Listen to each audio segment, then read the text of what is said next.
Bismillahirrahmanirrahim. Assalamu alaikum. You are watching HS Chemistry. Today we will talk about what is atom and discovery of atom.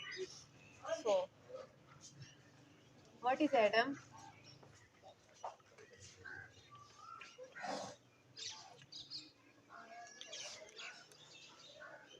Atom is the smallest particle of an element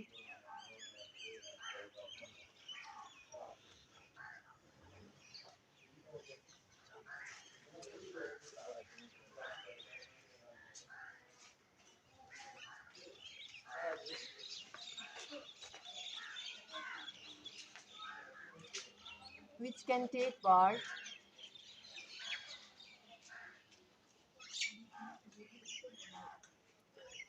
in a chemical reaction.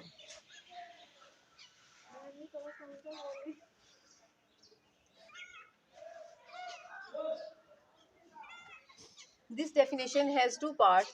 First part tell about what atom is the smallest particle of an element. What is element?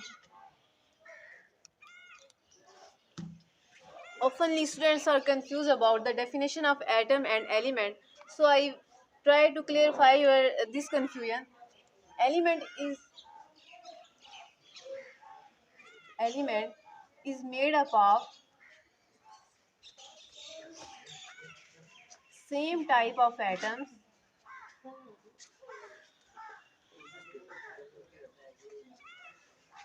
having same atomic number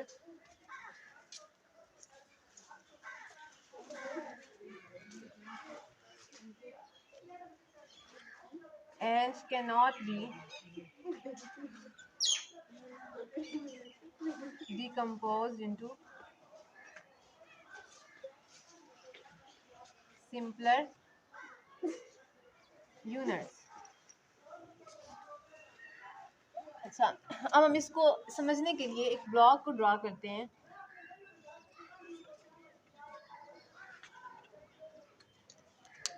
ये हमारे पास एक block है और ये इसमें इसके simpler units हैं जिनसे मिलकर ये ब्लॉक बना हुआ है. हमारे पास इस तरह के बहुत से यूनिट्स होंगे तो ये हमारे पास एक जो हमारा बड़ा ब्लॉक है वो हमारे पास बनेगा. अच्छा, अब ये जो हमारे पास एक बड़ा ब्लॉक है ना, इसको हम कह लेते हैं कि ये हमारा एलिमेंट है. ठीक है, और ये जो एक इसका सिंपलर स्मॉल ब्लॉक है, जो इसका यूनिट है इस बड़े ब्लॉक का, इस स्मॉल यूनिट को हम बोलते हैं एटम. ठीक है, अब आपको कुछ इसकी समझ इसके बारे में आई होगी कि अगर हमारे पास इस तरह के ये जो स्मॉल यूनिट्स हैं ये बहुत ज़्यादा होंगे, ये स्मॉल यूनिट्स एक दूसरे के साथ मिलके एक बड़ा ब्लॉक बना रहे हैं, जिस बड़े ब्लॉक को हम क्या बोल रहे हैं, एलिमेंट. और ये तमाम यूनिट्स सेम होंगे, एक जैसे होंगे, और इनका जो एटॉमिक नंबर है वो भी सेम होगा, क्योंकि एटम जब सेम है हमारे पास. फॉर एग्जांपल हम ये कह रहे हैं कि जो ब्लॉक है हमारे पास ये कार्बन एलिमेंट का है, तो इसमें जितने भी हमारे पास एटम्स होंगे वो सारे कार्बन के होंगे और उन सब का एटॉमिक नंबर भी क्या होगा, सेम होगा. क्योंकि एटम हमारे पास सेम है तो डेफिनेटली फिर उसका एटॉमिक नंबर भी हमारे पास क्या होगा, सेम होगा. और इस एलिमेंट की डेफिनेशन में ये बात थी कि सेम टाइप ऑफ एटम से मिलकर बना होगा हमारे पास, और क्या था कि इसका जो एटॉमिक नंबर है वो भी सेम होगा. और थर्ड बात क्या थी कि इसको हम फर्दर सिंपलर यूनिट्स में डिकम्पोज नहीं कर सकते. अगर हमारे पास कार्बन के एलिमेंट आ रहा है तो उसको हम ब्रेक डाउन कर रहे हैं तो हमारे पास क्या आएगा, हमारे पास कार्बन के आइटम्स ही आएंगे. इससे ज़्यादा फर्दर हम उसको सिंपलर यूनिट्स में ब्रेक डाउन नहीं कर सकते. तो यहाँ पर आपकी एटम की और एलिमेंट की दोनों की डेफिनेशंस क्या हो जाएंगी, क्लियर हो जाएंगी.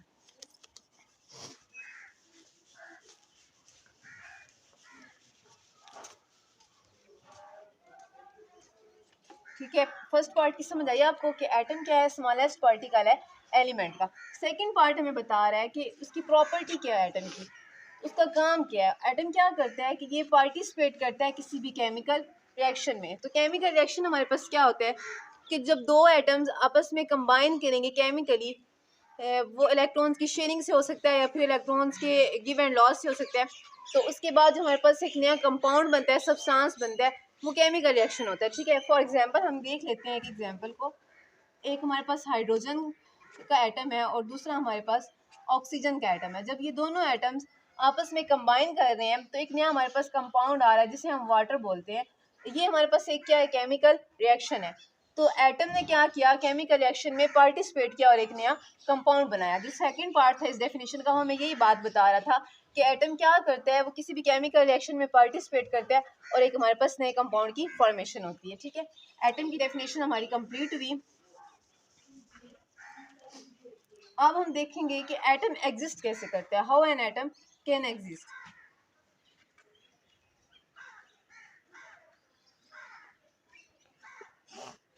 इसके टू वेज हैं एग्जिस्टेंस के। Some atoms exist independently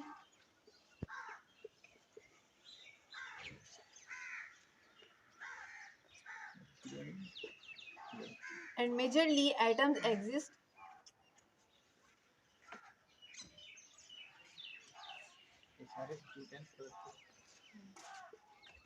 by dependence।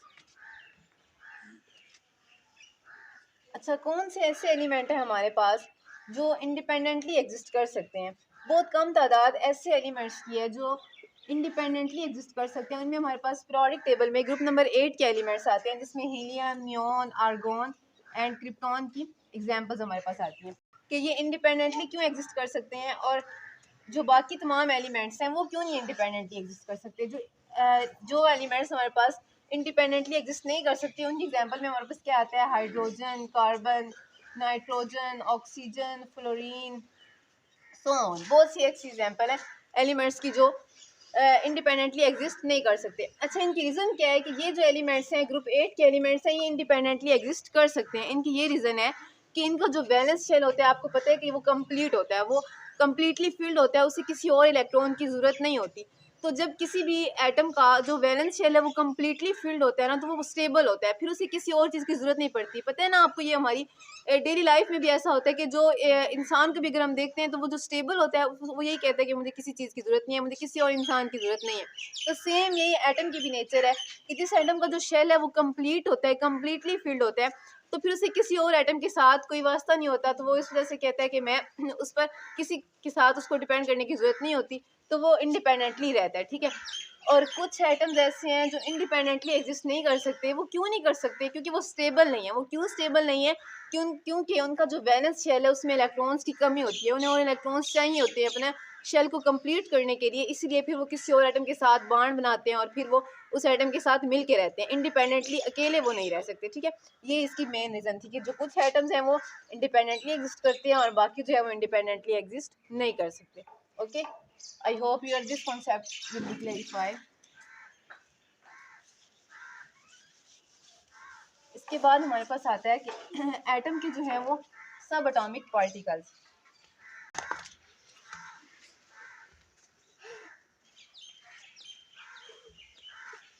सब एटॉमिक पार्टिकल्स।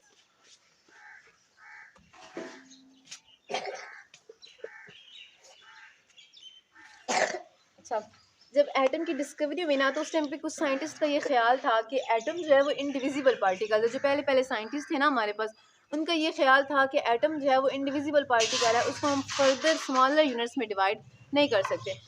लेकिन बाद में फिर ऐसे साइंटिस्ट आए जिन्होंने इसको स्टडी किया और इस बात का पता चला कि एटम जो है उसको हम फर्दर स्मॉलर यूनिट्स में डिवाइड कर सकते हैं, सब एटॉमिक पार्टिकल्स। अब साइंटिस्ट ने जब इसको स्टडी किया तो उन्हें पता चला कि मोर देन 100 सब पार्टिकल्स ऐसे हैं जो एक एटम में पाए जाते हैं। ठीक है,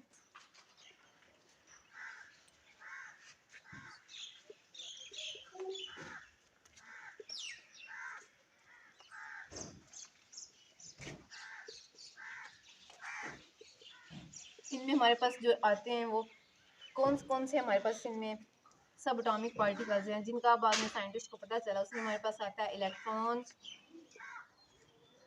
प्रोटॉन,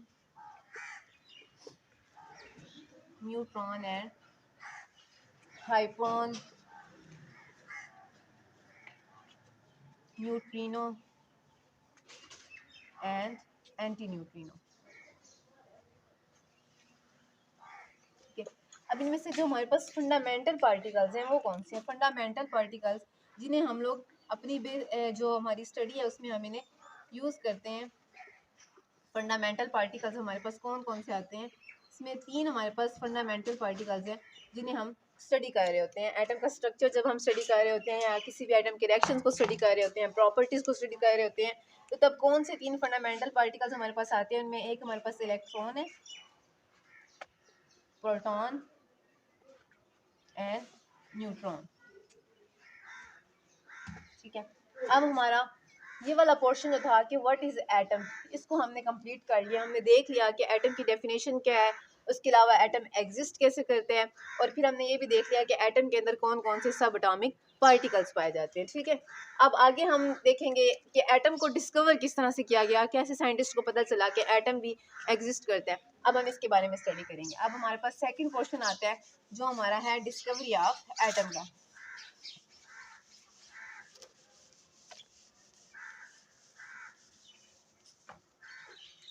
अच्छा जी, डिस्कवरी ऑफ एटम में हमारे पास डिफरेंट साइंटिस्ट का वर्क आता है और इसको हम डिवाइड कर लेते हैं डिफरेंट साइंटिस्ट के वर्क में कि किस तरह से एटम को डिस्कवर किया गया, इसके पीछे क्या ऐसे साइंटिस्ट का क्या वर्क है। ठीक है, सबसे पहले अर्लियर कॉन्सेप्ट क्या था इसके बारे में हमारे पास।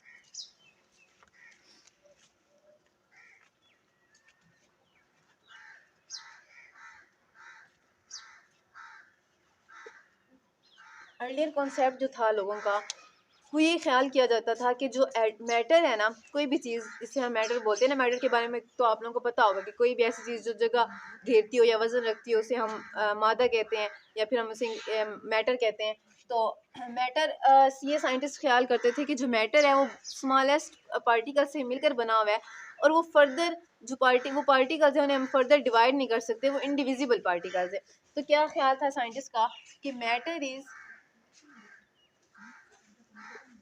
made up of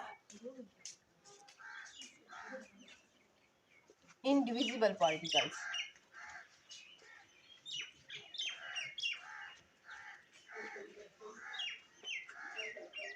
matter is made up of indivisible particles की ऐसे पार्टिकल से मिलकर बना होता है मैटर हमारा, जिनको हम फर्दर स्मॉलर यूनिट्स में ब्रेक डाउन या डिवाइड नहीं कर सकते। ठीक है, अब इसके बाद हम देखते हैं कि साइंटिस्ट का वर्क कैसे स्टार्ट हुआ। सबसे पहले हमारे पास आते हैं ग्रीक फिलासफर्स।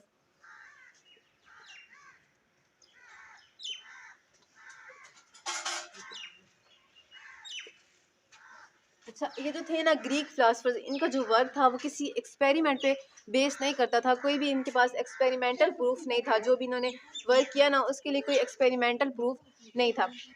सबसे पहले हमारे पास आते हैं डेमोक्राइटस।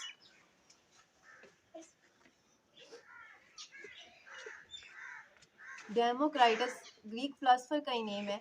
इसका काम क्या था कि इसने एटम को नेम दिया। सबसे पहले जो एटम को नेम दिया ना, इस इंडिविजिबल पार्टिकल को, जो सारे लोगों का ये ख्याल था कि इंडिविजिबल पार्टिकल है जिससे मिलकर मैटर बना हुआ होता है, तो उस इंडिविजिबल पार्टिकल को सबसे पहले डेमोक्राइटस ने नाम दिया। इन्होंने इसका नाम ड्राइव किया, drive the name of atom, drive the name of indivisible particle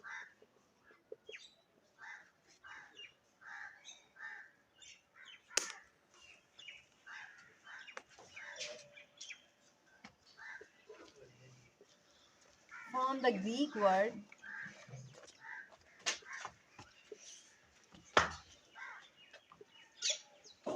atmos। Okay, Atmos जो ग्रीक वर्ड है इसका मीनिंग ही था इनडिविजिबल, कि जिस ऐसा पार्टिकल जिसको हम फर्दर डिवाइड नहीं कर सकते। एटमॉस का मीन क्या था? इनडिविजिबल। तो डेमोक्राइटस ने इसी बेस पर इंडिविजिबल पार्टिकल को एटम का नाम दिया। ठीक है, एटमॉस से वर्ड को ड्राइव किया गया एटम को, और फिर हमने एटमॉस से एटम का वर्ड ड्राइव किया गया जो इंडिविजिबल पार्टिकल का नाम रखा गया। ठीक है, उसके बाद ये जो ग्रीक फिलासफर्स थे ना, फिर बाद में कुछ ऐसे फिलासफर्स भी आए इसमें जिनका ये भी ख्याल था कि नहीं, कि जो ये एटम है इसको हम फर्दर डिवाइड कर सकते हैं। मीन्स कि इन लोगों ने भी ये सोचा था कि एटम को हम फर्दर स्मॉलर यूनिट्स में ब्रेक डाउन कर सकते हैं, लेकिन इन्होंने कोई एक्सपेरिमेंट परफॉर्म नहीं किया था। जो इनका वर्क था वो किसी एक्सपेरिमेंट पे बेस नहीं करता था, वो सिंपल इनके ख्यालात थे जिसकी बेस पर उन्होंने इस इंडिविजुअल पार्टिकल को एटम का भी नेम दिया। और फिर लेकिन बाद में कुछ लोगों ने ये भी कहा कि नहीं, ये जो एटम है इसको हम फर्दर स्मॉलर यूनिट्स में ब्रेक डाउन कर सकते हैं। ठीक है, इसके बाद हमारे पास वर्क आता है लेट 17th सेंचुरी में क्या वर्क हुआ। इसके बाद हमारे पास वो आता है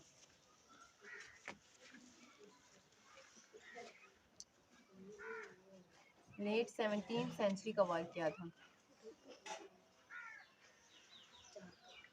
अच्छा, इसमें जो मेन वर्क हुआ लेट 17th सेंचुरी में वो क्या था कि कोई भी जो सब्सटेंस होता है ना उसकी कंपोजिशन की इन्होंने क्वांटिटेटिव स्टडी की।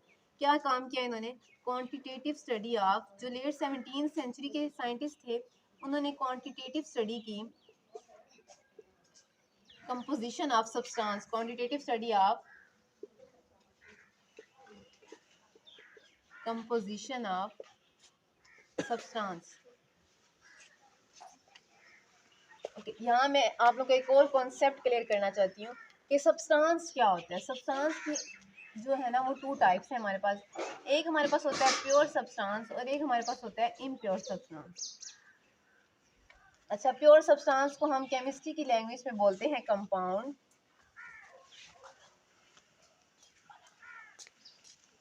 और इम्प्योर सब्सटेंस को हम केमिस्ट्री की लैंग्वेज में बोलते हैं मिक्सचर।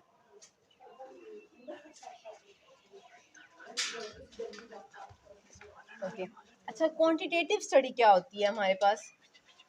ये क्वांटिटेटिव स्टडी क्या है? क्वांटिटेटिव स्टडी ये होता है कि किसी सब्सटेंस में कौन कौन से एलिमेंट्स प्रेजेंट हैं और वो कितनी अमाउंट में प्रेजेंट है। मीन कि जो एलिजिस कोई भी हमारे पास सब्सटेंस है, फॉर एग्जांपल हम प्योर सब्सटेंस की अगर बात करें तो हम वाटर की एग्जांपल को देख लेते हैं कि वाटर में कौन कौन से एलिमेंट्स प्रेजेंट हैं और उनकी कितनी अमाउंट प्रेजेंट है, वो उन्होंने स्टडी की। और इस जो हम किसी भी चीज़ की अमाउंट को जब स्टडी कर रहे होते हैं तो उस स्टडी को हम बोल रहे होते हैं कि वो क्या है, हमारे पास क्वांटिटेटिव स्टडी है।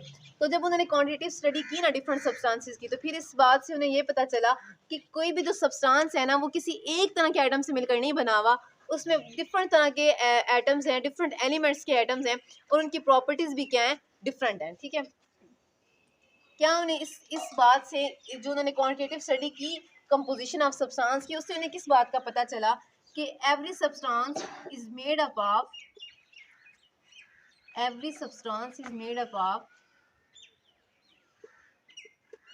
atoms of different elements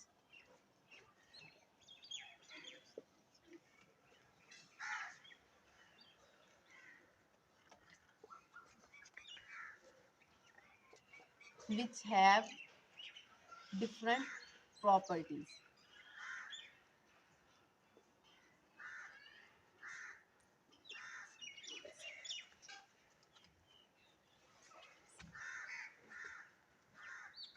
ठीक है, इसके बाद हमारे पास आता है एक 17th सेंचुरी के साइंटिस्ट ने एक और बात करी। जब उन्होंने क्वांटिटेटिव स्टडी कर ली ना, उन्हें इस बात का पता चल गया कि कोई भी सब्सटेंस जो है उसमें डिफरेंट एटम्स पाए जाते हैं, डिफरेंट एलिमेंट्स के। तो फिर उन्होंने ये देखा कि वो एटम्स आपस में कंबाइन कैसे करते हैं, जो डिफरेंट एलिमेंट्स के एटम्स हैं वो एक दूसरे के साथ कंबाइन करके किस तरह से इस सब्सटेंस को बनाते हैं। तो फिर उन्होंने इस बात को भी स्टडी किया कि how elements combine to form compound. Compound के बारे में बताया ना मैंने आपको कि क्या होता है कि pure form of substance is called compound, how elements combine to form compound. कि जो हमने देखा जब उन्होंने क्वांटिटेटिव स्टडी की तो उन्हें पता चला कि सब्सटेंस में डिफरेंट तरह के एलिमेंट्स हैं। अब उन्होंने उनके ज़हन में ये ख्याल आता है कि वो डिफरेंट तरह के जो एलिमेंट्स हैं वो किस तरह से इकट्ठे रह रहे हैं और वो क्यों इकट्ठे रह रहे हैं। इसके बारे में हम आगे भी चैप्टर्स आएंगे, उनमें भी हम डिस्कस करेंगे, लेकिन यहाँ पे हम इसका बस ये सिंपल कॉन्सेप्ट देख रहे हैं कि एलिमेंट्स किस तरह से कंबाइन होकर कंपाउंड बना रहे हैं। और फिर उन्होंने ये भी देखा कि हम एक कंपाउंड को किस तरह से ब्रेक डाउन करके एलिमेंट्स में कन्वर्ट कर सकते हैं। How compound can be converted into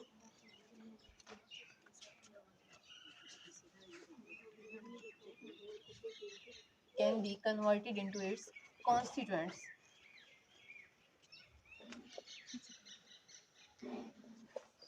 ठीक है, ये लेट 17th सेंचुरी में जो है हमारे पास साइंटिस्ट, उन्होंने ये 2 वर्क्स किए। एक वर्क ये था कि उन्होंने क्वांटिटेटिव स्टडी की कंपोजिशन की और दूसरा वर्क क्या था कि उन्होंने देखा कि एलिमेंट्स किस तरह से कंबाइन करके कंपाउंड बना रहे हैं और फिर किस तरह से हम कंपाउंड को ब्रेक डाउन करके वापस एलिमेंट में कन्वर्ट करते हैं। ठीक है, इसके बाद हमारे पास एक और साइंटिस्ट का वर्क आता है जोहन डाल्टन का। इसके बाद हमारे पास जोहन डाल्टन का वर्क आता है, इसको हम कह सकते हैं डाल्टन्स वर्क।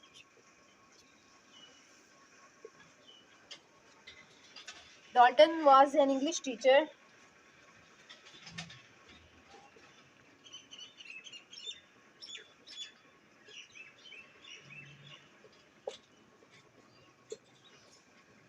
डाल्टन ने 3 चीज़ों के बारे में स्टडी किया। सबसे पहले इसने law of conservation of mass के बारे में बताया।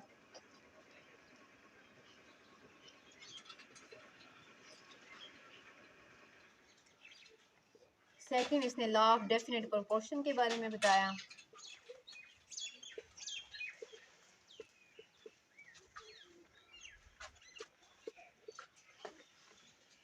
और थर्ड, इसने बताया हमें एटॉमिक थ्योरी के बारे में। ठीक है, अच्छा, अब हम देखते हैं कि law of conservation of mass क्या होता है। Law of conservation of mass ये है कि जब भी कोई, हमने पीछे पढ़ लिया ना कि हमारे पास एलिमेंट्स किस तरह से कंबाइन करते हैं और वो कंपाउंड बनाते हैं। जब हमने एग्जांपल पीछे देखी वही हम दोबारा से देख लेते हैं कि किस तरह से हाइड्रोजन और ऑक्सीजन मिलते हैं और फिर हमारे पास एक वाटर का मॉलिक्यूल आता है, एक कंपाउंड आता है। तो अब हम ये law of conservation of mass क्या चीज़ है। जो कंजर्वेशन ऑफ मास का क्या मतलब है हमारे पास, कि जितना मास हमारे पास रिएक्टेंट में था किसी एलिमेंट का, प्रोडक्ट में भी वो मास सेम आएगा। कि कोई भी मास जो है किसी भी एलिमेंट का वो लॉस या उसमें कोई इंक्रीमेंट नहीं हो रहा, वो कंजर्व रह रहा है। अब यहाँ अगर आप इस इक्वेशन को देख रहे हैं तो इसमें आपको नजर आ रहा होगा कि H के 2 एटम्स हैं, 2 एटम्स है ना, रिएक्टेंट में भी H के 2 एटम्स हैं। जब हम इसका प्रोडक्ट देखते हैं, कंपाउंड देख रहे होते हैं, तो उसमें भी क्या है कि हाइड्रोजन के हमारे पास 2 ही एटम्स हैं। यहाँ से हमें क्या पता चल रहा है कि हमारा जो मास है हाइड्रोजन का वो कंजर्व रह रहा है, उसमें कोई लॉस या कोई इंक्रीमेंट नहीं हो रहा। सेम अगर हम ऑक्सीजन को देखते हैं तो ऑक्सीजन में हमने यहाँ रिएक्टेंट में हमने ये जो हाफ लिखा हुआ है, इसका मतलब है कि ऑक्सीजन का हमारे पास एक एटम है। तो सेम इसी तरह हमारे जो हमारे पास आ रहा है प्रोडक्ट, उसमें भी ऑक्सीजन का एक ही एटम आया। कोई मास में कोई लॉस या कोई इंक्रीमेंट नहीं हुआ, मास हमारा क्या रह रहा है, कंजर्व रह रहा है। तो ये हमारा था law of conservation of mass. उसके बाद हमारे पास आता है law of definite proportion. Definite proportion का क्या मीनिंग आता है कि जो दो एलिमेंट्स आपस में कंबाइन कर रहे हैं, उनकी जो प्रोपोर्शन होगी, जो उनका रेशियो होगा, वो डेफिनेट होगा। अब देखिए अगर आप यहाँ पे, तो हाइड्रोजन के हमारे पास कितने एटम होते हैं, 2 रेशियो, ऑक्सीजन के हमारे पास कितने एटम होते हैं, 1। जब हाइड्रोजन और ऑक्सीजन 2:1 में कंबाइन करेंगे तो ही हमारे पास वाटर का मॉलिक्यूल बनेगा। अगर हम इस प्रोपोर्शन को चेंज कर रहे हैं, हम यहाँ ऑक्सीजन के 2 एटम्स ले रहे हैं, तो फिर हमारे पास वाटर नहीं बनेगा, फिर हमारे पास एक नया कंपाउंड बन जाएगा जिसे हम हाइड्रोजन पर ऑक्साइड भी कहते हैं, H2O2 बन जाता है हमारे पास। ठीक है, तो इसलिए इसने जॉन डाल्टन उन्होंने क्या बताया कि जो हमारे पास प्रोपोर्शन होगी दो एलिमेंट्स की, कि किस प्रोपोर्शन में वो एक दूसरे से कंबाइन करके नया कंपाउंड बना रहे हैं, वो प्रोपोर्शन भी क्या होनी चाहिए, डेफिनेट होनी चाहिए। तो ही हमारे पास हमारा डिजायर्ड प्रोडक्ट आएगा। अगर हम उस प्रोपोर्शन को चेंज कर देते हैं तो फिर हमें हमारा जो प्रोडक्ट हमें चाहिए होता है वो प्रोडक्ट हमें नहीं मिलता। तो ये दो बातें बताई हमें जॉन डाल्टन ने। उसके बाद उन्होंने एटॉमिक थ्योरी को डिफाइन किया। अब एटॉमिक थ्योरी क्या थी, इसमें उन्होंने हमें ये बताया कि all the matter is made up of atoms of different elements.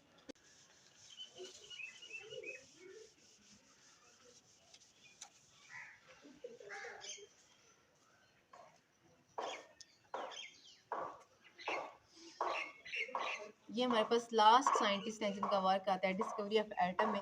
Berzelius ने 2 काम किए थे हमारे पास।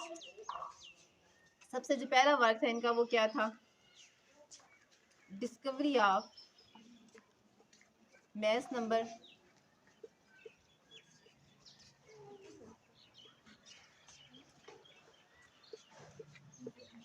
और सेकंड वर्क इनका था इंट्रोड्यूस द सिस्टम ऑफ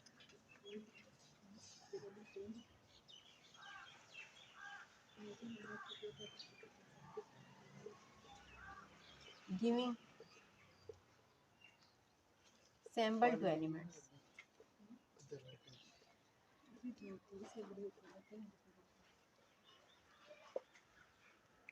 अच्छा, मैस नंबर हमारे पास क्या होता है इसके बारे में आपको पता होगा। मैस नंबर हम बोलते हैं sum of number of neutrons and number of protons. Number of neutron plus number of proton. Discovery of mass number. और जो मैस नंबर उस टाइम पे जो बर्जीलियस ने दिए थे ना एलिमेंट्स को, वो उन मैस नंबर से बिल्कुल करीब करीब है उन मैस नंबर के जो बाद में साइंटिस्ट ने डिस्कवर किए, ठीक है।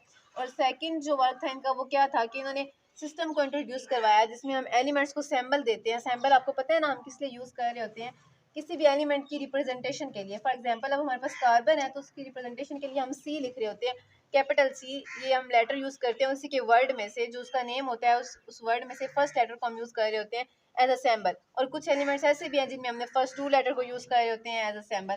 तो कार्बन अगर हम देखें तो उसका हमने सैम्बल क्या लिखा, सी लिखा। अब हम यहाँ उसको फुल नेम नहीं लिख रहे, बस हम उसकी रिप्रेजेंटेशन के लिए फर्स्ट लेटर लिख रहे हैं और इस लेटर को हम क्या बोलेंगे, सैम्बल बोलेंगे।